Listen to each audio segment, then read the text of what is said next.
High friends, welcome back to magical Pari. तर आज आहे आमच्या क्रॅकोतला दुसरा दिवस. सकाळी ब्रेकफास्ट करून आम्ही बाहेर पडलो. आम्ही जिथे राहत होतो तिकडनं क्रॅको स्टेशन खूप जवळ होतं. चालत आम्ही स्टेशनला गेलो. तर आज आम्ही निघालो आहोत सॉल्ट माइन बघायला. त्यासाठी आम्ही क्रॅको स्टेशननं 304 नंबर बस पकडली. एक अर्धा तासाचा प्रवास करून आम्ही व्यालिश्का सॉल्ट माइनला पोहोचलो. ही एक युनिक अंडरग्राउंड सॉल्ट माइन आहे. एंट्रन्सलाच तुम्हाला दोन प्रकारचे रूट्स इथे अवेलेबल आहेत. एक आहे टुरिस्ट रूट आणि एक आहे मायनर्स रूट. टुरिस्ट रूटने साधारण 2 तास लागतात ही माईन बघायला. मुळात आपल्याला जमिनीच्या खाली या तयार केलेल्या लाकडी पायऱ्यांवरून उतरून जायचं असतं. व्यालिश्का सॉल्ट माईन हे क्रॅकोतलं एक पॉप्युलर टुरिस्ट साईट आहे.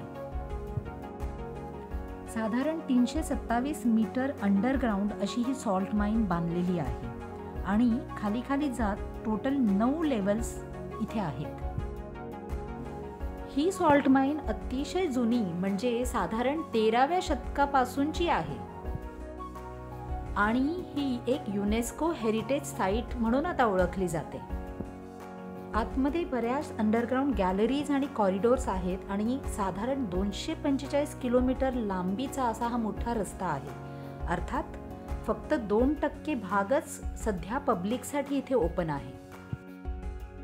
म्हणजे जर टुरिस्ट रूटने तुम्ही खाली गेलात तर साधारण 800 पायऱ्या उतरून तुम्हाला खाली जायला लागतं. जगातली ही 5वी सगळ्यात मोठी सॉल्ट माईन आहे. आता तुम्हाला प्रश्न पडेल की अशा ठिकाणी जायला सेफ आहे का? हो, खूप सेफ आहे.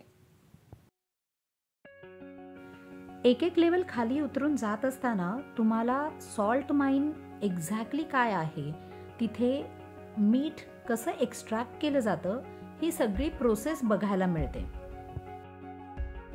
जागोजागी हे उत्तम शिल्पकाम तिकडे केलेले आहे आणि हे सगळं मिठापासून तयार केलेलं आहे.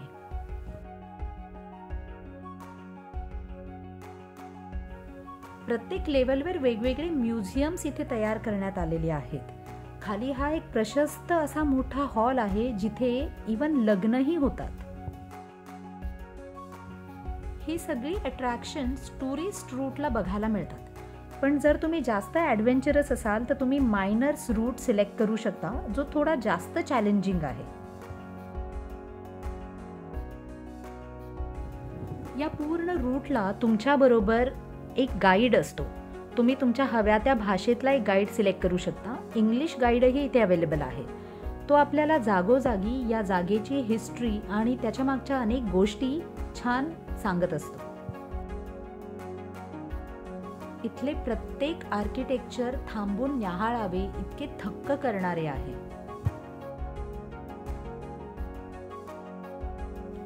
आणि विश्वासच बसत नाही की हे सगळं शिल्पकाम मिठापासून तयार करण्यात आलेलं आहे.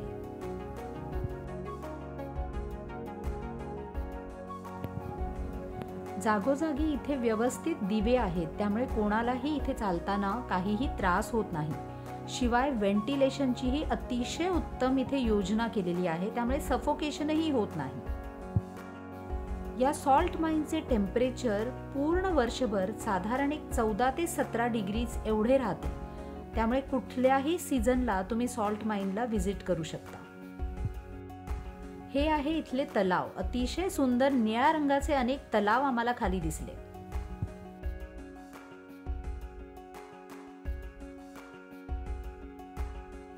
हा टुरिस्ट रूट असल्यामुळे तिथे काही स्ट्रक्चर्स उभे केले आहेत जे आपल्याला समजवतात की साधारण सॉल्ट माईनचं काम कसं चालतं, कशा प्रकारे तिथलं मीठ एक्स्ट्रॅक्ट केलं जातं, ते साठा केलं जातं आणि मग जमिनीवर म्हणजे वर पुरवलं जातं. हे सगळं इथे व्यवस्थित मूर्तींच्या स्वरूपात मांडलेलं आहे.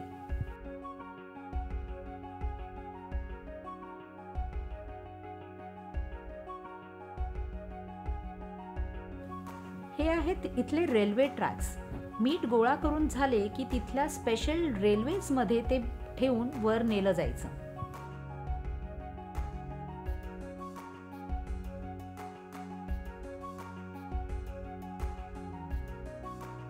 हे सगळे मिठाचेच पुतळे आहेत बरं का.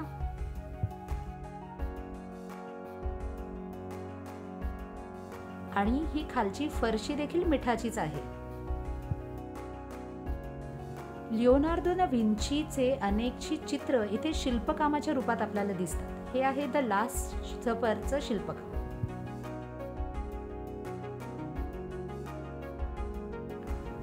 पूर्ण टुरिस्ट रूट कव्हर व्हायला साधारण 2 ते 3 तास लागतात. हे सगळं कंप्लीट झाल्यावर तिथून लिफ्टने आपण परत वर येऊ शकतो.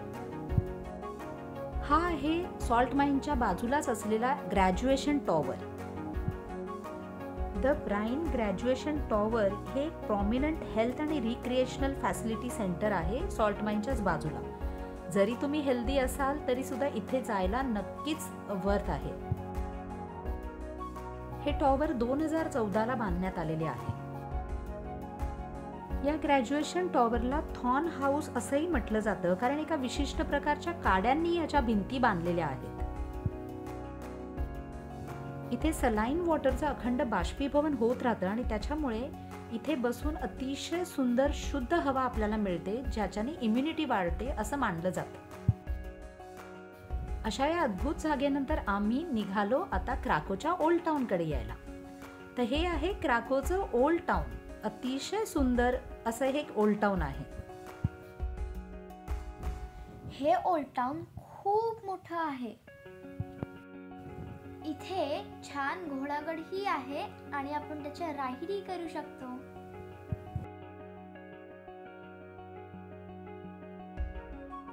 या ओल्ड टाउन मध्येही अनेक हॉटेल्स, रेस्टॉरंट्स तसेच खूप म्युझियम्स आहेत. पोलंडमधील सगळ्या शहरांपैकी क्राकोतील ओल्ड टाउन हे सगळ्यात फेमस, सगळ्यात मोठे असे आहे.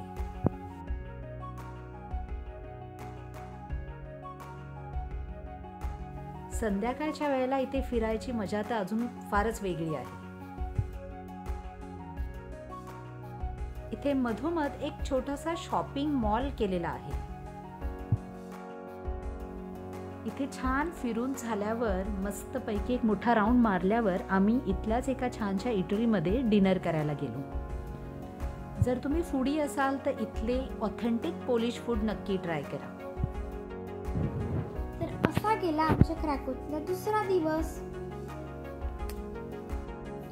तुम्हाला हा व्हिडिओ आवडला असेल तर लाईक, शेअर आणि सबस्क्राईब. भेटूया पुढच्या ब्लॉगमध्ये. बाय.